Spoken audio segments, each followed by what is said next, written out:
In this profile, we get to know Brent Sherwood, a space architect who leads advanced development programs at Blue Origin.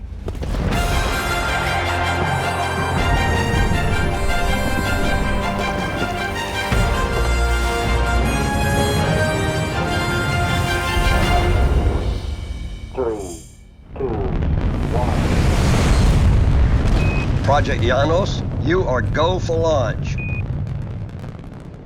Hey, Josh Berntein here. Have you ever wondered what it'd be like to be a space architect? Well, that's exactly what Brent Sherwood is. Brent, tell me about your job. I'm the Vice President of Advanced Development Programs here at Blue Origin. And what's your responsibility? I'm accountable for all of our work to develop in-space systems. So Blue Origin makes rockets and rocket engines, but we also are making the kinds of flight systems that take us from one place to another in space. And all of that in-space system development occurs in ADP. What did you study in school? So I went to school to study architecture. I ended up double majoring in architecture and art history. This was at Yale. And then I stayed at Yale for a master's in architecture. Then I went to the University of Maryland and got another master's in aerospace engineering. How did you make the transition from architecture into engineering? All I ever wanted to do when I was a little kid was build cities on the moon. And in the early 70s, when I went to college, it was not a great time to go into the space business. And so I picked my second love, which was architecture. And then halfway through architecture schools, when the shuttle started flying, and I realized I needed to get back to space. Were you one of the first so-called space architects? Probably. There were a few of us around that same time who were developing a love for this idea of doing architecture in space. And we eventually found each other. Okay. Well, for those who aren't familiar with the job description, what is a space architect?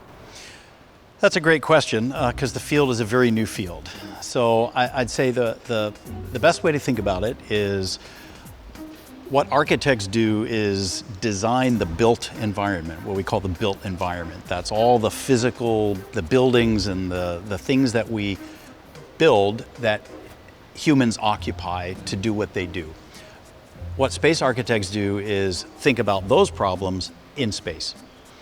So that can be in orbit, it can be on planetary surfaces like the moon, all of the above. If you could give advice to students in classrooms today, what would that advice be? My advice is always to follow your passion. Anybody in the workforce will end up spending a lot of time doing things that they wish they didn't have to do. So the thing that makes you get up in the morning and be motivated to push harder and do more things is if you're following something that you know you love. Then you can tolerate all the other stuff. Yeah. But you have to follow what you're interested in, and the world is such a rich place that any interest you have will lead you to a career. And if someone wants to be a space architect, what would you tell them?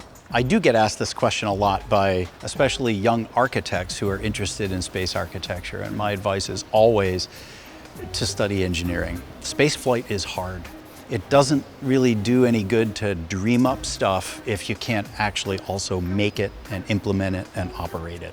So I really believe that both the engineering side and the architecture side are mandatory for space architects.